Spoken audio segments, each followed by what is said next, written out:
Hello, everybody. I'm Gareth. This is Somewhere on Earth. It's Tuesday, the 12th of March, 2024, where I am. And where I am is in our studio in London.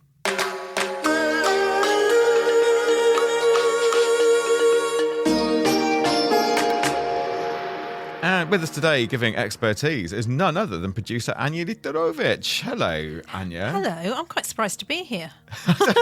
Not as surprised as I am. You're the wrong side of the glass. I am indeed. Well, Stevie's in charge of production today. No, we were going to have the lovely Wairimi, but unfortunately there have been some severe floods and storms in Kenya, and she has no access to the internet, and even the electricity is down, so in part. So she's not been able to join us. Do not worry, dear listener. She will be back. Indeed. And we're thinking of you, Wairimu, and indeed anybody else who's caught up in those very severe storms across Kenya at the moment as well. So we hope you're okay. And let's jump into the show. And coming up today, it's tricky to save wildlife when you can't see it very easily. So spare a thought for conservationists trying to protect some of the planet's largest land mammals in the African bush, because these creatures do have a habit of being most active at night time. That's why conservation folk are rather interested in infrared night vision. And there's conservation elsewhere too, far from the savannah, all the way over in the English countryside, where LiDAR is in the tech toolkit for those protecting some of Europe's oldest oaks. That's all right here on the Somewhere on Earth podcast. All right then, so from drones to homemade detector kits on trees, meet the conservationist who's also really a bit of a tech hacker. Protecting wildlife, be it large mammals in the African bush or endangered bats or just about anything else endangered, can often involve all kinds of technology, getting hands-on and developing completely new kit or repurposing existing tech. Adam Hart is here. He's an ecologist, conservation scientist and entomologist. He's at the University of Gloucestershire in England, where he's also the university's Professor of Science Communication. Welcome along to Somewhere on Earth, Adam. How are you doing? Thanks, Gareth. Very well, thank you. Awesome. Right. So many different kind of areas we can pick up on with you. And I'm interested in this whole issue around tracking down and indeed protecting animals, these big mammals, the iconic mammals, the big animals on the African savanna, as it were, in the Africa bush. And it's great. These are big creatures. That's the good news. I suppose the bad news is they tend to do most of their stuff at night, don't they? Yeah, and all of these animals are actually much harder to see than you might expect. I've been in safari vehicles before and cars when you're passing sort of bits of bush, and then you'll look behind you and realise you've passed 20 elephants and not spotted them. Remarkably difficult sometimes to find these things and very hard to survey them. I'm sure so. So some of the technologies, I'm sure, are things like camera traps, isn't it? So, literally, I suppose it does what it suggests. The camera picks up an animal, it detects an animal, takes a picture of it. You have drones, satellite imagery. Just talk me through some of the tech here. Yeah, camera traps have been around for quite a long time. In fact, early photographers were using tripwires to take photographs. But really what's happened now is that you've got units that are relatively inexpensive, sub $100 quite frequently, able to be deployed very, very easily. They just load up with batteries and SD cards and you can leave them running. And they're also, you can adjust the sensitivity. They can film at night. They can take video. They can take stills. And you can just leave them out. Your biggest risk actually is either animals damaging them or people stealing them. Actually, the technology is very straightforward, and they've been incredibly useful in an awful lot of surveying, both in terms of directed surveying. So you want to go out and specifically find something, you put your camera traps down where you think they are, but also in terms of just finding out what's there, almost bycatch kind of survey. You just leave the camera trap running. And we did some research actually a while ago that showed it's a really effective way of picking up on nocturnal mammals. If you set out random camera traps in the bush and leave them for a few months and go and change the cards, you can pick up nearly everything that you know to be present in that area. So it's a very, very flexible technology. Drones, UAVs, incredibly useful. Obviously, they also have drawbacks. Battery life rather can be a real issue. In some places, you need licenses and so on to use them. But they've really revolutionized the way that people are surveying different areas, looking at things like seabirds, looking at mammals, looking at vegetation. You can fly a drone over. You can have different camera setups with them. So you can use them for all sorts of different surveying techniques and do it repeatedly, because you don't even have to fly these things. You can just get your iPad out, track in where you want it to fly, and press play and sort of sit back and enjoy a sundowner whilst it goes and does the work for you, which is ideal. Ideal field work, isn't it? Yeah. So what about that point right from the beginning then, about a lot of this action happening at night time and infrared then, so night vision? How is that used, and is it used in that kind of setting? Yeah, you can do. So there's different ways of seeing in the dark. So you can use infrared, which is basically like a red beam torch with a camera that's sensitive for picking it up. And that can be very useful. And then the other thing that you can use, which is sort of similar sort of thing, but going into a different spectrum, is thermal imaging. And thermal imaging can be incredibly powerful. I mean, you can mount them on a drone, or you can use handheld devices, you can use stationary devices, you can mount them onto camera traps and so on. And they can be phenomenally powerful at picking up all sorts of stuff at night, not just wildlife, but also people, which is some of the research that I've been involved with, looking at how we can use thermal imaging to find people, specifically actually poachers. People that are up to no good, looking to kill wildlife illegally. The work I was looking at was looking specifically at rhino poaching, which is a big problem in South Africa. In fact, I just before this interview got an email through that showed that rhino poaching is up again this year in South Africa. So yeah, it's a big ongoing problem. Adam, just a quick question on this kit, though, because there are some companies that sell cameras at massive prices. How is a wildlife charity or an NGO or a government somewhere in Africa going to decide which kit they want? Is the expensive stuff any better than the cheaper stuff you can buy? Yeah, I mean, it's an interesting question, isn't it? Because some of this stuff, you can write a blank check for some of this equipment, military grade stuff. It's incredibly expensive. Actually, because technology has come down in price so much, it is possible to get small handheld units that don't cost very much. And some of the research we did was looking at the effectiveness of them in real world situations. So we know that a piece of kit that costs $700, $800 is not going to be as good as a piece of kit that costs $20,000 or $30,000. But actually, is it good enough for what you need? And what the research showed is that it is good enough for what you need. If you want to find people in realistic situations, hiding in the bush, from the sorts of distances that you can pick up people anyway. In fact, what we showed was that the cheap stuff is just as effective as the much more expensive stuff. And that has a number of advantages. The first one is that you can afford it. The second one is that you can afford more units. But the other one, which is quite important, is that people will use it. One of the great problems when people are out in the field is that equipment gets damaged and broken. And if you've got a very expensive piece of kit, there's a tendency not to use it.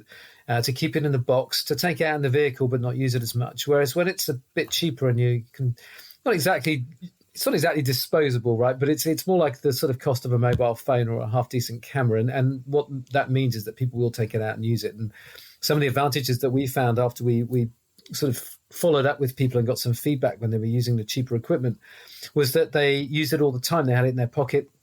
They would use it before they got out of a vehicle.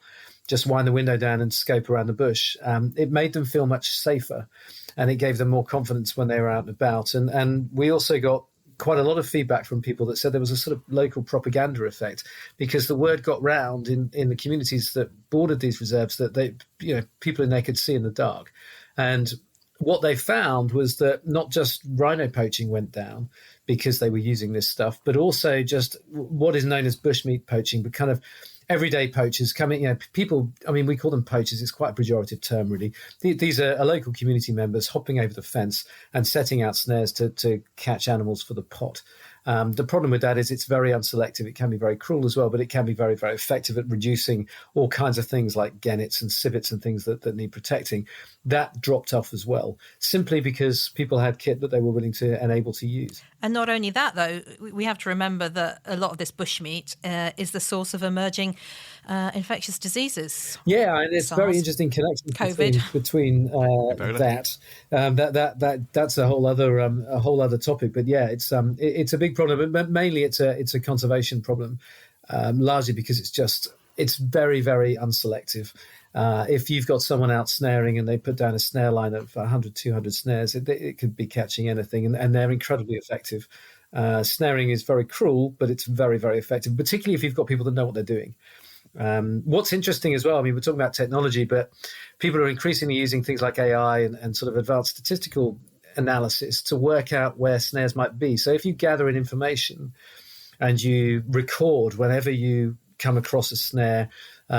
People will knot snares in specific ways, so you can start to identify individual snarers from the position and location of snares, and you can start gathering all this information and sort of throw it into a map, and you can use GIS and all sorts of other things, and then you can have analytical sort of software on the background that can predict where you might find snare lines. It can start looking at the geography and where they are. So one of the reserves that I do work with had a whole series of poaching incidents that was related to, well, two things actually. The first one was the phase of the moon. People will take advantage of a full moon because it's much easier to see. It's as basic as that. But also there was a pattern of local kind of festivals and parties that was going on that meant that certain days during the month were much more likely to have poaching activity because people were coming in looking for meat to sell on to people that were having parties and so on. So it didn't take a lot of analytical sophistication to start working out that specific parts of that reserve, particularly specific fence lines, were more at risk at certain times. And you can start overlaying this information. Well, you can imagine if you can do that on a grand scale and you can really throw some analytical power at it, you can start making all kinds of predictions. I mean, much like people are doing with criminology and so on, when they're trying to look for particular burglary epidemics, or they're trying to work out where murderers and other crimes may strike again. You can use that type of approach to try and combat wildlife crime as well. Let's talk about the so-called audio moth. Intrigued by this. Tell me more. What is an audio moth? So AudioMoth is this really neat little system that's it's a sort of crowdfunded thing that was developed by a group of people, and it allows you to record remotely across a whole spectrum of sound in a way that you can sort of pre-program and you can work out yourself. So it sort of arrives a little bit like the Raspberry Pi kind of idea. So it's this sort of technology that just arrives naked circuit board, and you can program it and sort it out. And it's a really, really powerful bit of kit, and it's being used increasingly now for remote audio sensing. So people are leaving it out to record birds. You can record bats with it. You can record, I think people are starting to look at recording crop pests with it and things, and all sorts of environmental stuff. I actually tried to use it. We tried to set up a system where we could record gunfire and see if people were shooting in an area.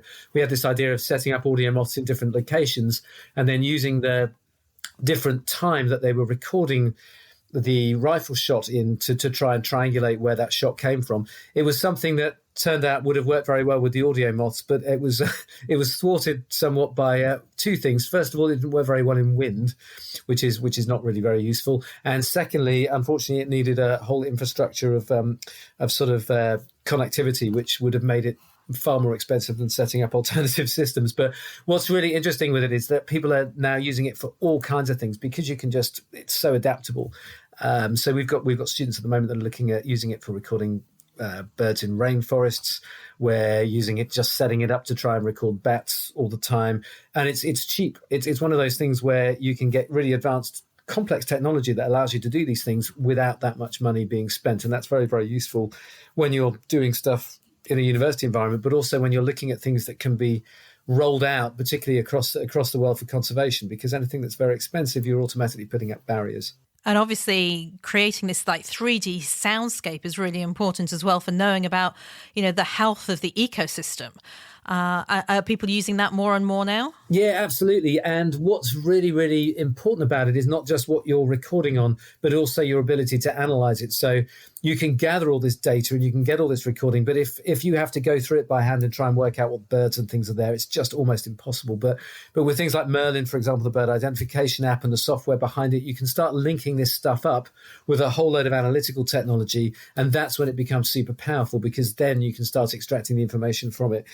And yeah, I mean, I think we're going to see that being used more and more in just mainstream stuff over the coming years. All right, Adam, well, let's wrap it up, or at least pause it right there, because Adam's very kindly agreed to stay back and talk to us in the podcast extra, the subscription version of this program. And we're going to talk about tree ID and plant ID. So if you're anything like me, then you might not necessarily know your reeds from your ivy or whatever. So if that's you, it's definitely me, then Adam has some technology that can help, and he's going to talk about it in the podcast extra subscription. So basically your podcatcher should sort it out for you. It's the bit you have to pay for. It's $10 a month to subscribe, and you get all this lovely extra content. So do consider doing that.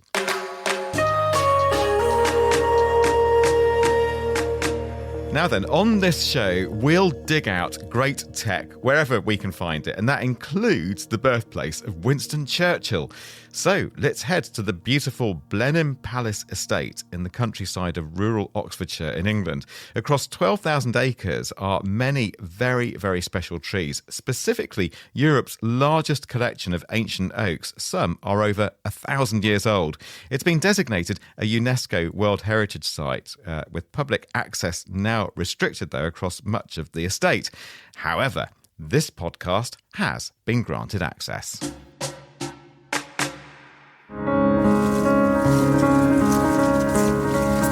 You are going to feel something from being in here today that you'll never, ever forget. My name is Philippe Salbany, and I'm conservation lead here at Blenheim Estate. And I work in these ancient woodlands, looking at the biodiversity, looking at honeybees, and just looking at the life that exists in this place. I love trees. I love nature. These are really rare. I mean, only 7% of the UK's 13% of woodland is in a good state, and we have the largest aggregate of ancient oaks in the whole of Europe. So the fact that we've actually got 1 or 2 or even 3, these are diamonds. They're so precious. The tree survey app we developed from walking around with pieces of paper, and the weather changes and the paper gets wet. So we really needed to come up with something that we could log tree incidences when things break off, the state of the trees, measuring the girths, measuring the biodiversity that comes along with it. I can come over here and I take a picture. Philippe and his team have overhauled the traditional method of surveying with paper and pencil and dragged it into the 21st century. They've created a smartphone app that allows them to precisely catalogue on the go, feeding their findings into a digital database. Press ID, and it's Xyleria hypoxylon. Okay, so I've got 98%. Probability. Candle snuff fungus, which is actually antifungal, antibacterial properties. This goes into the database, and this is one of the things that we've really worked on, is the quality of the phones. We're taking the best quality picture, the maximum amount of pixels. It'll have the exact location of where we found it, and then I can also add further pictures into the database. It becomes a legacy. Somebody can actually search for it. We developed with the head of innovation, David Green, a way of quantifying all this data and really recording everything. We have a living laboratory, basically. We've got over 3,200 different species here just in this woodland alone, which is incredible. So being able to use our app to record that and then be able to timeline that just builds a greater picture for us. So we can ultimately spot trends. We can see if that species is in that same location as it was in previous years. And that really adds up to sort of more information for us to understand the changes in this incredible landscape. Well, if it's done on Excel or pieces of paper, you could easily miss something. You could easily miss that epiphyte there that wouldn't traditionally be recorded. So actually, by taking a photograph of this and logging that within our biodiversity app means actually we've got a record for the future as well, one that we can exploit in greater detail. As well as using artificial intelligence to identify species, tagging trees virtually can be better for them than physical labels. Typically, sort of hammering a nail in a tree is not a really good way of doing things. It can lead to diseases in the tree. So by doing it digitally, it ultimately means we can reduce any problems associated with the damage of the trees, but also provide a full history of the tree, all in your pocket. So we'll be able to hold up a device and we'll hopefully be able to see the full history of that tree. I'm going to survey a new tree.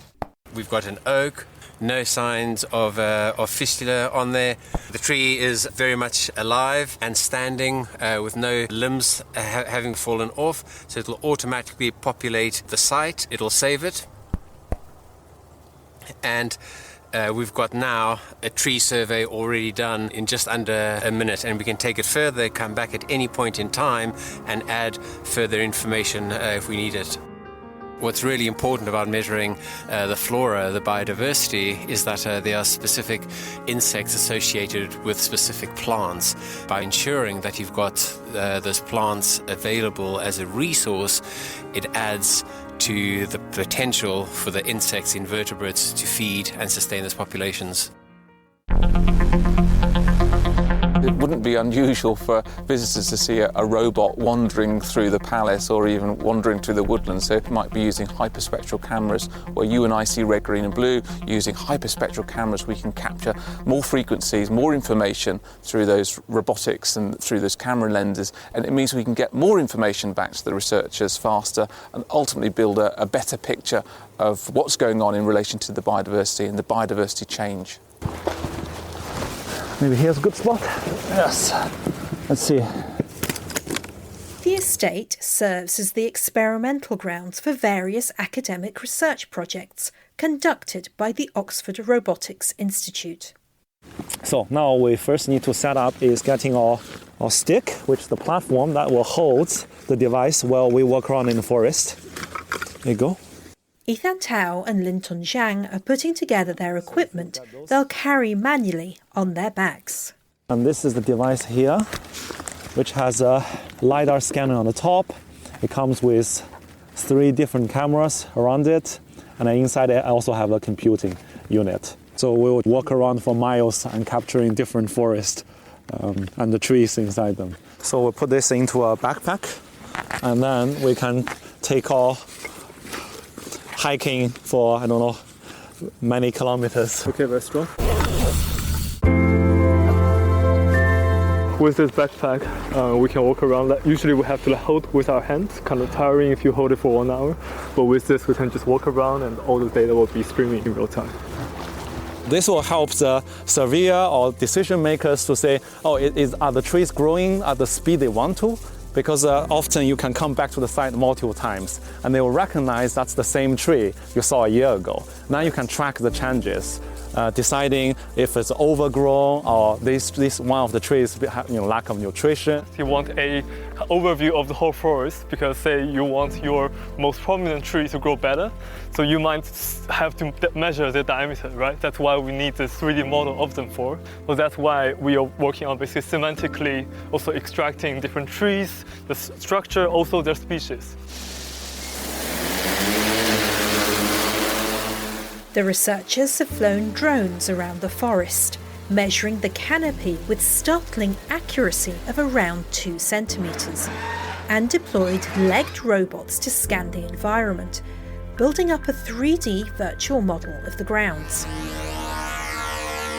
It's a challenge how you understand the ground, where you can walk and where you can't, How hard is this ground, right? For us humans, we have sort of a reaction towards the force. But for a robot, unless you have a force sensor, it doesn't know if it's soft mud or if it's hard mud. There have been times when we walk in the robot and then the robot went into mud and lost 1 foot of the cover. And then, Whilst the thought of that is funny to imagine, for the team here, their mission is no laughing matter.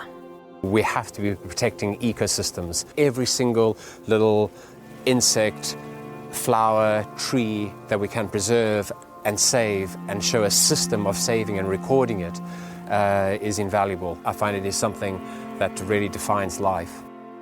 Well, look, we are facing a climate disaster. We all need to do something. There's some big things that can happen around energy, absolutely, but we all have a responsibility to do more. And that means looking after our woodlands, it means smelling the air, smelling the roses, it means looking after each other. We all have knowledge, and actually one thing about working in the sector as we do is that we're very open. We want to share our data. It's not about protecting just this woodland, it's about protecting other woodlands as well throughout the world. And if we can come together, share information, we can help solve the issue of climate change.